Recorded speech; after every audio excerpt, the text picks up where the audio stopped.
Maruti Suzuki எவ்வளவு சின்ன car தெரியுங்களா? ஃபார்ச்சுனா எவ்வளவு பெரிய கார் தெரியுங்களா? எங்கேயாவது மாருதி சுசுகி மோதி ஃபார்ச்சுனால ஏதாவது நடக்குமா? இந்த வண்டி என்ன அது நீங்க செய்யறதா இருந்தா சரியான ஆள்கிட்ட கேட்டு பண்ணுங்கப்பா. அதுலயே சில பேர் இருப்பாங்களா, அவங்கள போய் கேளுங்க. வெளியில் இந்த கோயில்கள் பொதுவாக வேண்டும் என்று பேசிய மடாதிபதிகள் உள்ளுக்குள் வஞ்சனையாக தேவையில்லை என்ற எண்ணத்தோடு இருந்தார்கள். எதுக்கு பேசாம கவர்மெண்ட் கிட்டே இருக்கட்டும், வேணும்னா ஒரு போன்ல நான் காரியத்தை பேசிக்கலாம், இல்லனா ஒவ்வொரு ஜாதிக்காரன் ஒரு கோயிலை பிடிச்சுக்குவான், அப்புறம் ஒவ்வொரு ஜாதிக்காரன் கோயிலையும் காலையில் போய் நான் விழணும்.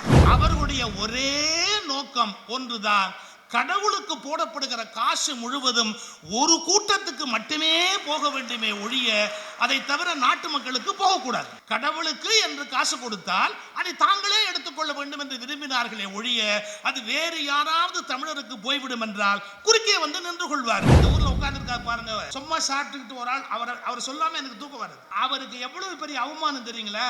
நீ கையெழுத்து போட்டாலும் ஒண்ணுதான், போராட்டியும் ஒண்ணுதான், நீ இருந்தாலும் ஒண்ணுதான், இல்லைனாலும் ஒண்ணுதான், நீ சாப்பிட்டாலும் ஒண்ணுதான், பட்டி இருந்தாலும் ஒண்ணுதான், நீ இருந்தும் பிரயோஜனம் இல்லை அப்படின்னு உச்ச நீதிமன்றம் அறிவிப்பதற்கு ஒரு தாளில் உத்தரவு வாங்கியவர் முதல்வர். இதை விட அவமான வாழ்க்கையில இருக்காது. அதாவது மானம்னு ஒண்ணு இருந்தா அவங்களுக்கு அவமானம் அப்படின்னு இது புரியும். டாக்டர் கலைஞர் நல்ல ஒரு தலைமைச் செயலகம் வரணும்னு எவ்வளவு கஷ்டப்பட்டு ஒண்ணு கட்டினார்.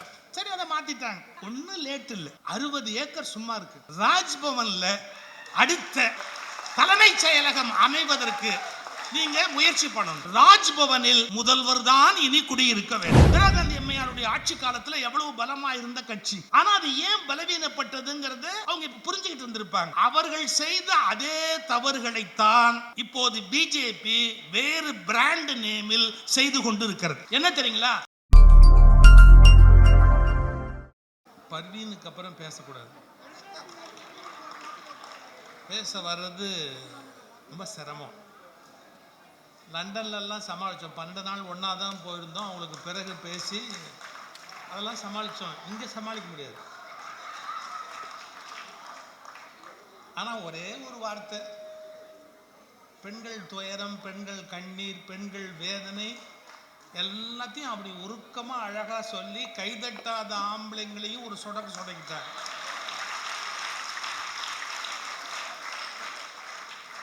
ஆனால் ஒன்று புரிஞ்சுக்கங்க, நீங்க எவ்வளவு கஷ்டப்பட்டாலும் அதை காப்பாற்றுறதுக்கு ஒரு தந்தை பெரியாரும் ஒரு தலைவர் கலைஞரும் இன்றைக்கு இருக்கிற நம்பிக்கை நட்சத்திரம் நம்முடைய முதல்வர் அவர்களும் இப்படி 3 ஆம்பளைங்க தான் உங்களை காப்பாற்ற முடியுமே ஒழிய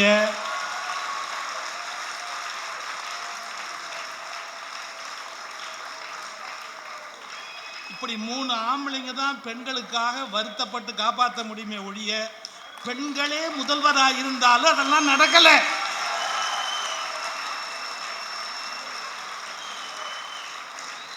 புரிஞ்சுதா? நாங்க சூப்பர் பவர், நீங்க பவர், நாங்க சூப்பர் பவர். இல்லாட்டி ஒன்னு எப்படிமா சமாளிக்க முடியும்? என்ன பேச்சு, எப்படி பேசுறாங்க பாருங்க. ஆனா எவ்வளவு பேசினா எனக்கு சந்தோஷம், ஏன் வளர்ப்பு இல்ல.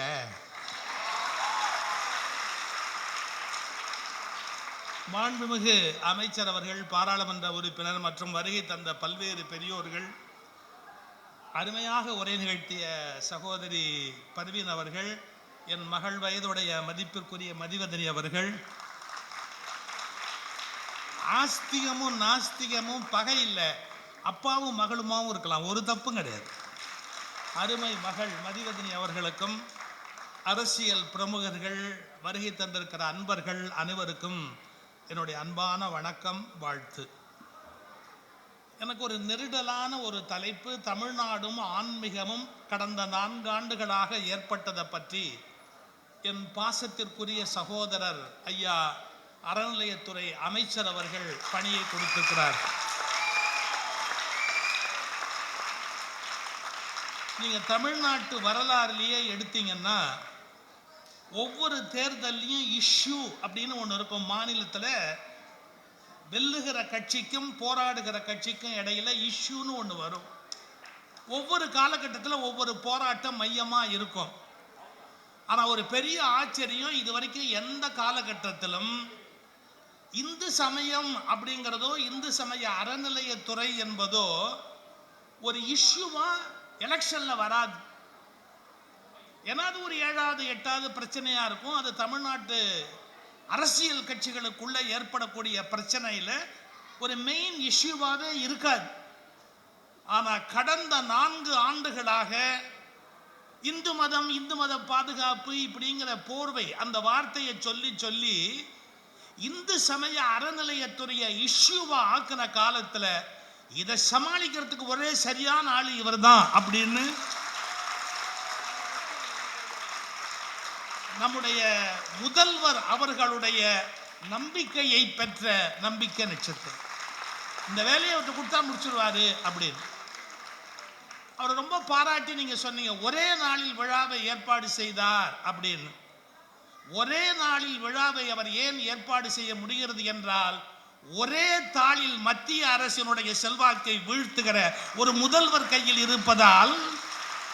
ஒரே தாள் சார், உச்ச நீதிமன்றத்தில் போய் ஒரு ஆர்டர் வாங்கினார் பாருங்க. அன்னைக்கே நம்பால் ஒருத்தர் இந்த ஊர்ல உட்கார்ந்துருக்காரு பாருங்க, சும்மா சாப்பிட்டுக்கிட்டு ஒரு ஆள், அவர் சொல்லாம எனக்கு தூக்கம் வருது. சும்மா சாப்பிட்டுக்கிட்டு உட்கார்ந்துருக்காரு பாருங்க.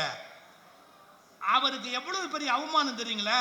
நீ கையெழுத்து போட்டாலும் ஒண்ணுதான், போராட்டியும் ஒண்ணுதான், நீ இருந்தாலும் ஒண்ணுதான், இல்லைனாலும் ஒண்ணுதான், நீ சாப்பிட்டாலும் ஒண்ணுதான், பட்டி இருந்தாலும் ஒண்ணுதான், நீ இருந்தும் பிரயோஜனம் இல்லை அப்படின்னு உச்ச நீதிமன்றம் அறிவிப்பதற்கு ஒரு தாளில் உத்தரவு வாங்கியவர் முதல்வர், ஒரு நாளில் விழா ஏற்பாடு செய்தவர் அவரது அமைச்சர்.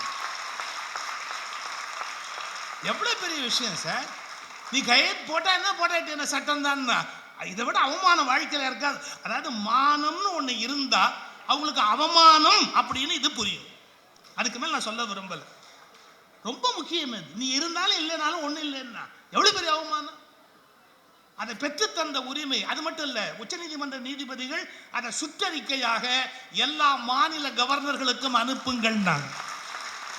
ஏன் இவ்வளவுதான் உங்க பவர் அப்படிங்கிறத தெரிஞ்சுக்கங்க என்று இந்தியா முழுவதும் ஆளுநர்களின் அதிகாரம் இவ்வளவுதான் என்பதை தமிழ்நாடு தான் நிர்ணயித்தது. எவ்வளவு பெரிய விஷயம்.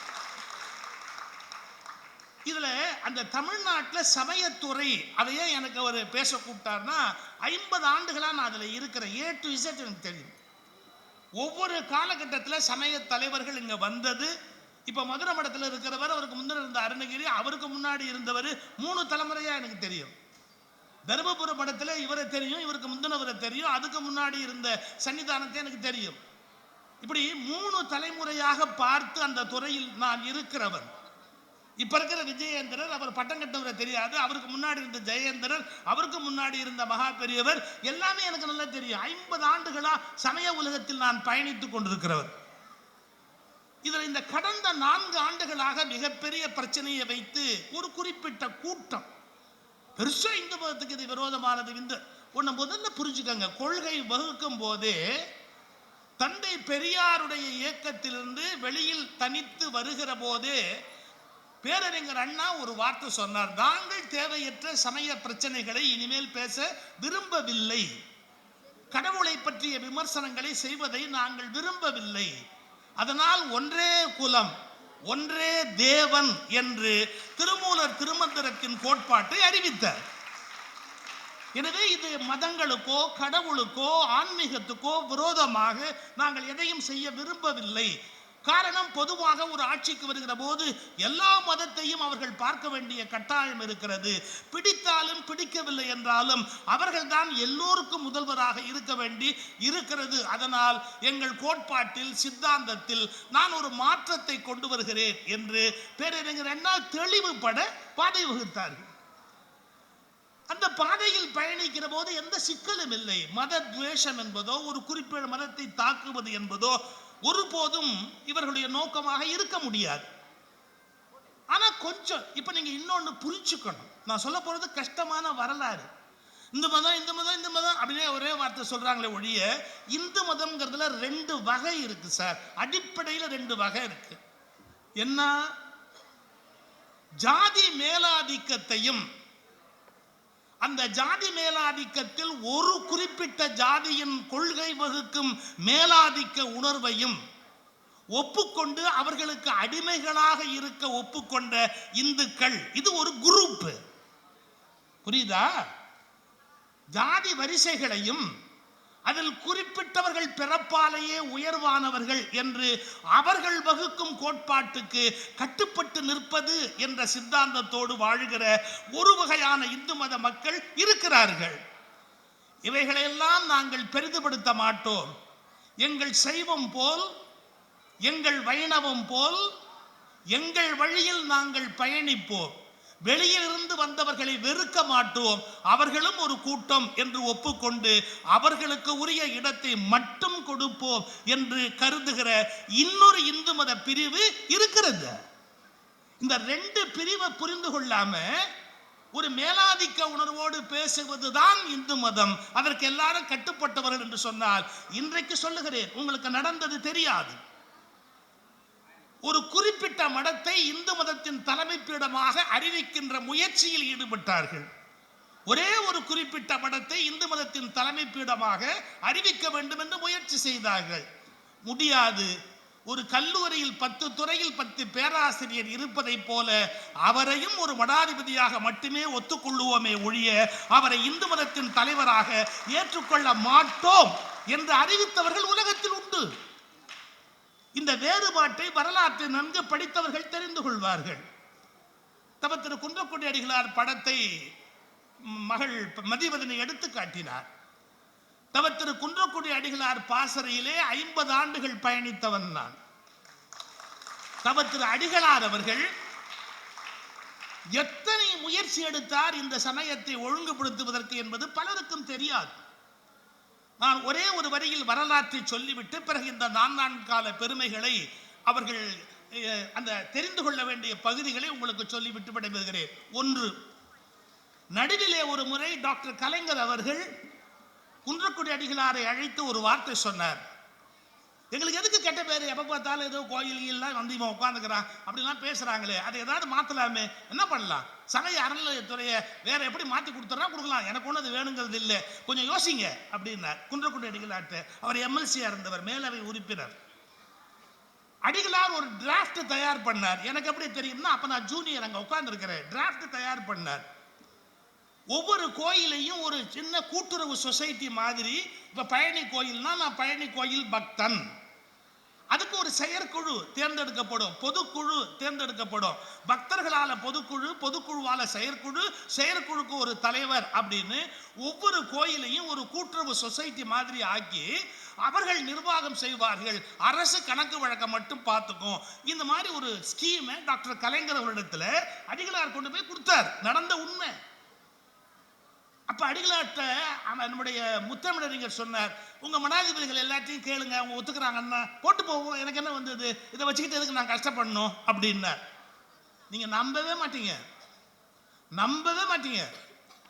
இந்த டிராஃப்டை எடுத்துக்கிட்டு அர்ஜுனன் அப்படிங்கிற ஒரு இணை, அப்போ வந்து துணை ஆணையர், அவர் டிசி துணை ஆணையர் தான் அப்ப பெரிய ரேங்க், ஆணையருக்கு அடுத்த ரேங்க். அவர் போய் படிச்சு காட்டுறாரு, ஒவ்வொரு சாமியார்ட்டையா படிச்சு காமிச்சு அப்ரூவல் கேட்கிறாரு. அந்த குறிப்பிட்ட மடத்துல அப்போது பட்டத்துல இருந்தவர் அவர்கிட்ட போய் இதை படிச்சு காட்டுறாரு. அறநிலையத்துறையை மாத்திட்டு மக்கள்கிட்ட கொடுத்துடணும் அப்படின்னு தலைவர் விருப்பப்படுறாரு. இது மாதிரி ஒரு யோசனையை சொல்றாருன்னு அவர் சொன்ன வார்த்தையை சொல்லட்டுமா? வெளியில வந்தா கோயிலை விட்டு அரசு வெளியே போகணும்னு மாநாட்டில் பேசுற அவரு, அறநிலையத்துறை அவசியம் இல்லைன்னு வெளியில மாநாட்டில் பேசுற அவரு, அர்ஜுனன் டிசி இதை படிச்ச உடனே சொன்னார், எதுக்கு பேசாம கவர்மெண்ட் கிட்டே இருக்கட்டும், வேணும்னா ஒரு போன்ல நான் காரியத்தை பேசிக்கலாம், இல்லைன்னா ஒவ்வொரு ஜாதிக்காரன் ஒரு கோயிலை பிடிச்சுக்குவான், அப்புறம் ஒவ்வொரு ஜாதிக்காரன் கோயிலையும் காலையில் போய் நான் விழணும். எப்படி? எனக்கு ஒரு காரியம் ஆகணும்னா ஒவ்வொரு ஜாதிக்காரன் காலையும் நான் போய் விழணும். இப்ப அப்படி அவசியம் இல்லை, நான் பாட்டுக்கு ஒரு போன்லயே முடிச்சிருவேனே அப்படின்னு யோசிக்கணும். வெளியில் இந்த கோயில்கள் பொதுவாக வேண்டும் என்று பேசிய மடாதிபதிகள் உள்ளுக்குள் வஞ்சனையாக தேவையில்லை என்ற எண்ணத்தோடு இருந்தார்கள். இதெல்லாம் புரியணும். வரலாறு தெரியாது. டாக்டர் கலைஞருக்கு ஆசைப்படல, வேணா வச்சுங்க, கொடுத்துட்டு போறேன், எனக்கு என்ன அப்படின்னு. அடிகளாரோடு இருந்ததால் எனக்கு இது தெரியும். சரி, அதுக்கப்புறம் இந்த அறநிலையத்துறை அது பலவிதமான சிக்கல்கள், அதை கையாள வேண்டிய சூழ்நிலை ஏற்பட்டது. இந்த ஆன்மீகத்துல மடாதிபதிகளையும் சரி கட்டிக்கணும், மக்களுக்கும் பதில் சொல்லணும், அறநிலையத்துறை அதிகாரிகளையும் வேலை வாங்கணும். எப்போதும் வருகிற பிரச்சனைகள், வழக்குகள், துன்பம் உண்மையாகவே இன்னும் சுதந்திரமாக செயல்பட எங்களை ஒரு சிலர், அதாவது எங்களைன்னா நான் சொல்றது துறையை கொஞ்சம் அனுமதித்திருந்தா இந்நேரம் 50 கல்லூரிகளாவது தமிழ்நாட்டில் வந்திருக்கும், 50 மருத்துவமனைகளாவது வந்திருக்கும். உண்மையிலேயே மக்களுக்கு நன்மை செய்ய வேண்டும் என்ற இந்த அரசினுடைய சித்தாந்தத்தை வழிமுறைப்படுத்துவதற்காக முயற்சி எடுத்த போதெல்லாம் நீதிமன்றங்களுக்குள் ஒளிந்து கொண்டு செயல்பட முடியாதபடி தடுத்து கொண்டே இந்து சமய அறநிலையத்துறையை தொல்லை செய்தவர்கள் பல பேர். அதை சமாளிப்பது சுலபம் அல்ல. அவர்களுடைய ஒரே நோக்கம் ஒன்றுதான், கடவுளுக்கு போடப்படுகிற காசு முழுவதும் ஒரு கூட்டத்துக்கு மட்டுமே போக வேண்டுமே ஒழிய அதை தவிர நாட்டு மக்களுக்கு போகக்கூடாது. கடவுளுக்கு என்று காசு கொடுத்தால் அதை தாங்களே எடுத்துக்கொள்ள வேண்டும் என்று விரும்பினார்களே ஒழிய அது வேறு யாராவது தமிழருக்கு போய்விடும் என்றால் குறுக்கே வந்து நின்று கொள்வார்கள். இதை தாண்டி இத்தனை நல்ல காரியங்களை செய்ய முடிந்திருக்கிறது என்றால் கொஞ்சம் நீங்கள் யோசித்து பார்க்க வேண்டும். இது இந்து சமய அறநிலையத்துறையிலிருந்து வந்திருக்கிற ஒரு அறிக்கை. உண்மையா நீங்க படிச்சீங்கன்னா வியந்து போவீங்க. சேர, சோழ, பாண்டியர்கள் ஆட்சியில் இருக்கிற போது கூட ஒரு கோபுரத்துக்கு, 2 கோபுரத்துக்கு, 3 கோபுரத்துக்கு வேணா கும்பாபிஷேகம் பண்ண முடியும். அதுவும் மிக நீண்ட காலம் காத்திருந்து செய்தால் அதை பண்ண முடியும். ஆனா இந்த நம்முடைய இந்த அறநிலையத்துறை இப்ப பொறுப்பேற்ற பிறகு எத்தனையோ ராஜகோபுரங்கள், 90க்கு மேற்பட்ட ராஜகோபுரங்கள் கட்டி முடிக்கப்பட்டிருக்கின்றன. இன்னும் கும்பாபிஷேகத்துக்கு 110 முருகன் கோயில்களுக்கு மட்டும் குடமுழுக்கு நடைபெற்றிருக்கிறது. திருச்செந்தூர், பழனி, திருத்தணி இது மாதிரி இடங்களை எல்லாம் 7 முருகன் கோயில்களை எடுத்து பக்தர்களுக்கான ஒருங்கிணைந்த பெருந்திட்ட வரைவு என்று ஒன்று ஏற்படுத்தி A to Z எல்லா வசதியும் வருகிற பக்தர்களுக்கு கிடைக்கும்படியான திட்டம் வரையறை செய்யப்பட்டிருக்கிறது. ஒன்னும் சார், பழனியில நடைபெற்ற முத்தமிழ் முருகன் மாநாடு மட்டும் எத்தனை பேர் வயிற்றுல புளியை கரைச்சது தெரியுங்களா? அந்த புளி இருந்தா 50 கல்யாணத்துக்கு ரசம் வைக்கலாம். இப்ப தெரிஞ்சுக்கங்க, அதுக்கு போட்டியா மதுரையை நடத்த போறாங்க, ஒரு மாநாடு நடத்த போறாங்க, முருகன் மாநாடு. ஏன்னா அவங்க திருப்பரங்குன்றம், மதுரையை எய்ம் பண்றாங்க. அதனால அந்த இடத்துல எய்ம் பண்றாங்க, நடத்துறாங்க. அது ஒரு பக்கம் இருக்கட்டும். லேட்டஸ்ட் நியூஸ் பார்த்துட்டு சும்மா இருக்க முடியாதுல்ல சார். ஆக்சிடென்ட் பண்ணி ஒருத்தரை கொல்லணும்னு முயற்சி பண்ணாங்கன்னு வச்சுங்க. ஆக்சிடென்ட் பண்ற காரும் பண்ணப்படுற காருக்கும் ஒரு சின்ன டெக்னிக்கல் கணக்கு இருக்குது. யாரு வந்து மோதுறானோ அவன் கார் பெருசா இருக்கணும், அடிபடுற காரு சின்னதா இருக்கணும். பெரிய காரு சின்ன கார் மேல மோதினாதான் டம்முன்னு ஏதாவது நடக்கும்.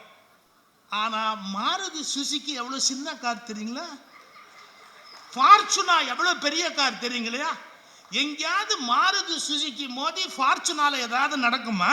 இந்த வண்டி என்ன, அந்த வண்டி என்ன? நான் லாபம் படிச்சதால சொல்றேன், இந்த கேஸ் நிக்காதுங்கப்பா. மாருதி சுசுகியை கொண்டு போய் ஃபார்ச்சுனா மேல மோதி ஒரு காலத்து அதை நீங்க செய்யறதா இருந்தா சரியான ஆள்கிட்ட கேட்டு பண்ணுங்கப்பா. அதுலயே சில பேர் இருப்பாங்களா, அவங்கள போய் கேளுங்க. நம்ம எவ்வளவு கூச்சம் இல்லாத ஒரு நிலைமைக்கு வந்துட்டோம் பாருங்க. நான் ஒரு 2-3 தகவல் உங்களுக்காக சொல்றேன். நீங்க வாட்ஸ்அப்ல திரும்ப திரும்ப திரும்ப ஒரு செய்தி வரும், என்ன தெரியுங்களா? கோயில்களை இடித்து விட்டார், கோயில்களை இடித்து விட்டார், கோயில்களை பாருங்கள் கிரேன் வைத்து தூக்குகிறார்கள். நீங்கெல்லாம் அதுக்கு விளக்க சொல்லணும். நீதிமன்றத்தின் உத்தரவில்லாமல் ஒரு கோயிலை கூட இடிக்க முடியாது என்பது சட்டம். நீதிமன்றத்தோட உத்தரவு இல்லாமல் போய் யாரும் இடிக்க முடியாது. அப்போ ஆர்டர் போட்ட நீதிபதி என்ன பைத்தியமா? அதை படிச்சு பார்த்தோன்னு ஒரு முடிவுக்கு வர்றாரு, அல்ல ஏதோ ஒரு சட்டப்படி தவறு இருக்கு அப்படி. இப்போ 12 மாடி கட்டவனை கூட இடிக்க சொல்லிட்டாரு. ஏன் இடிக்க சொல்றாரு? அந்த திட்டத்துக்கு அனுமதி வாங்கல, அவங்க கட்டியிருக்கிறாங்க, அவங்க 8 மாடிக்கு அனுமதி வாங்கி 16 மாடி கட்டிட்டாங்க, அந்த கட்டடத்தை இடி அப்படிங்கிறார் நீதிபதி. சட்டத்துக்கு விரோதமா இருக்கும் போதுதான் இடினே நீதிபதி சொல்ல முடியும். இப்ப இந்துக்களுடைய கோயிலை இடிக்கிறார்கள்னு ஒரு குற்றம் வைக்கிறார். நல்லா புரிஞ்சுக்கங்க, எனக்கு எந்த மதமும் வேண்டியதும் இல்லை, வேண்டாததும் அல்ல. பிறப்பினால் நான் இந்து, அது வேற.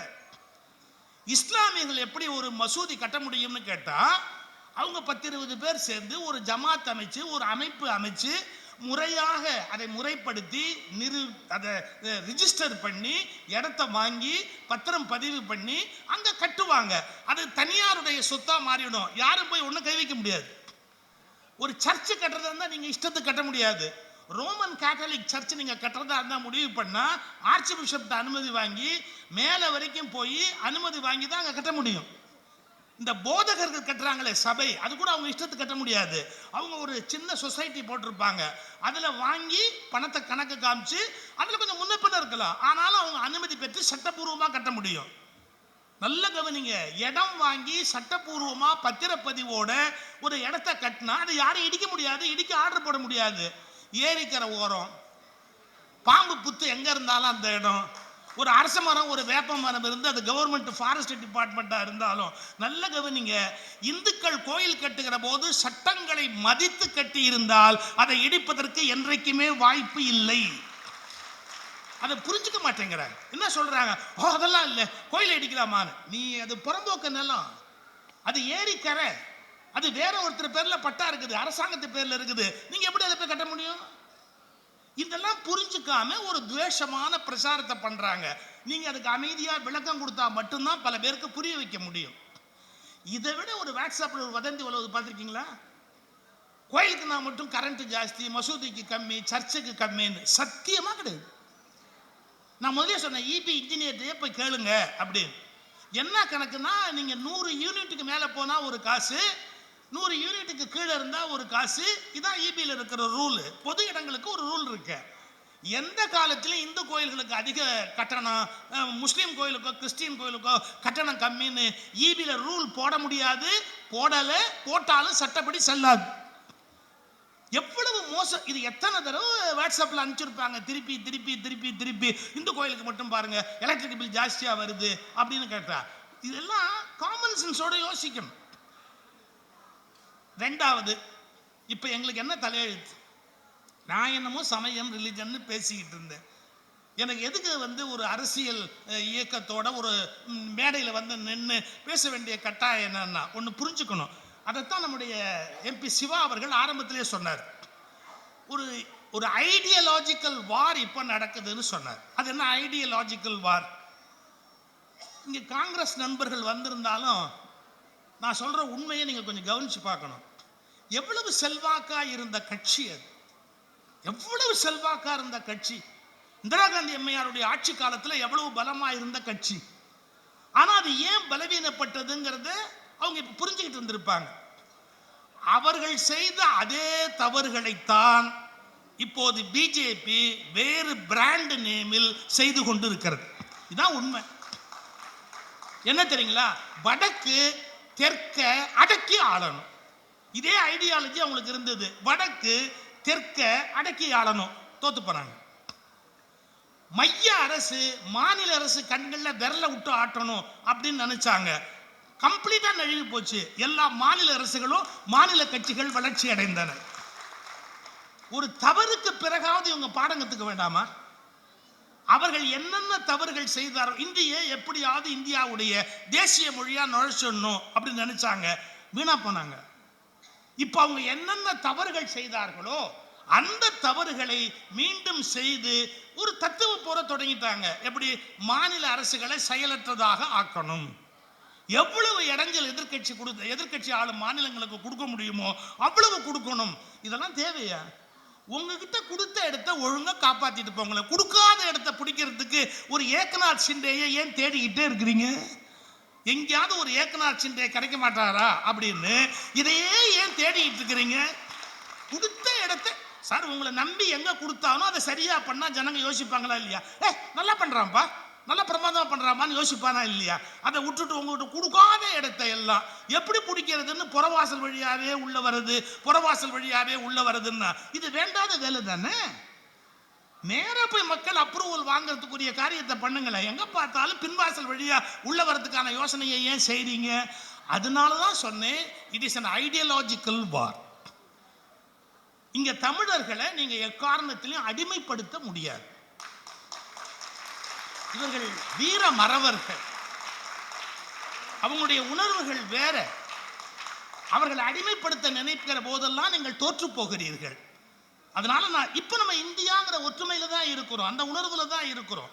ஆனா ஒன்றை புரிந்து கொள்ள வேண்டும், நாட்டுப்பற்று என்கிற உயர்ந்த விஷயத்தில் நாம் இருப்பதை அவர்கள் நினைத்து கொண்டு நம்மை அடிமைப்படுத்தி விடலாம் என்று நினைக்க கூடாது.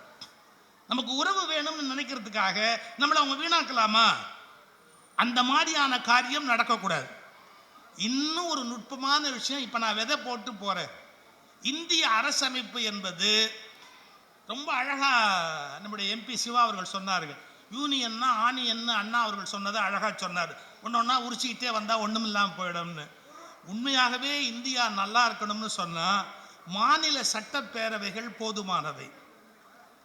மாநில சட்டப்பேரவைகள் போதுமானவை. அதிலிருந்து தேர்ந்தெடுக்கப்படுகிற ராஜ்யசபா உறுப்பினர்கள் போதுமானவர்கள். தனியான ஒரு மத்திய பாராளுமன்றம் என்பது நம்முடைய தேவை அற்றது. நமக்கென்ற பாராளுமன்ற உறுப்பினர்லாம் எனக்கு கோச்சுக்காதீங்க, நான் சொல்றது உண்மையான அரசியல் அமைப்பு. ஏன்னா தமிழ்நாட்டுக்குன்னு ஒரு அமைப்பு இருக்கு, அது சட்டமன்றத்தை தேர்ந்தெடுக்குது. அந்த சட்டமன்றத்தில் தேர்ந்தெடுக்கப்பட்டவர்களுக்கு வாய்ஸே அங்க இல்லைன்னா, நம்ம சொல்றது எதையுமே கேட்கறது இல்லைன்னா, நம்ம சொல்ற எதையுமே அவங்க கேட்க மாட்டாங்க. நீங்க 40 பேர் இருந்தா கூட எங்க இஷ்டம், நாங்க உங்களை அடிமையா வச்சிருப்போம், மாத்தி பேசுவோம்னா எப்படி ஏத்துக்கிறது? அப்ப அரசமைப்பு சட்டத்திலேயே என்ன மாற்றம் வரணும்னு கேட்டா, மாநிலங்கள் குரல் தான் மத்தியில் வலிமையாக ஒலிக்க வேண்டும். அதுக்கு என்ன வழின்னா, சட்டமன்றங்களின் மூலம் தேர்ந்தெடுக்கப்பட்ட உறுப்பினர்களை கொண்ட ஒரு அரங்கம், ராஜ்யசபா மாதிரி ஒன்று. அதுல 2 பேர் வேஸ்ட். பிரசிடென்ட் பிரைம் மினிஸ்டர்னு வேண்டியது இல்லை, பிரசிடென்ட் மட்டுமே போதுமானது. பிரைம் மினிஸ்டர்ங்கிற போஸ்ட் இந்த தேசத்துக்கு தேவை கிடையாது. 2 போஸ்டையும் பவரையும் கம்பைன் பண்ணலாம். கம்பைன் பண்ணா ஒரு 300 கோடி மிச்சமாகும். 2 ஒன்னாக்குனா 300 கோடி மிச்சமாகும். ஒரு சின்ன யோசனை சொல்லிட்டு போறேன். ஏன்னா எப்பவுமே யூடியூப்ல என்கிட்ட ஏதாவது எதிர்பார்ப்பாங்க, அது அப்புறம் அவங்க திரும்பி போடுறதுக்கு வசதியா இருக்கும். டாக்டர் கலைஞர் அருமையாக ஒரு செயலகம் உருவாகணும்னு ஆரம்பிச்சார் இல்லையா? நல்ல ஒரு தலைமை செயலகம் வரணும்னு எவ்வளவு கஷ்டப்பட்டு ஒன்று கட்டினார். சரி, அதை மாத்திட்டாங்க. ஒன்றும் லேட் இல்லை. 60 ஏக்கர் சும்மா இருக்கு. 60 ஏக்கர் சும்மா இருக்கு. ராஜ்பவன்ல அடுத்த ராஜ்பவன்ல தலைமை செயலகம் அமைவதற்கு நீங்க முயற்சி பண்ணணும். அது மட்டுமல்ல, ராஜ்பவனில் முதல்வர் தான் இனி குடியிருக்க வேண்டும்.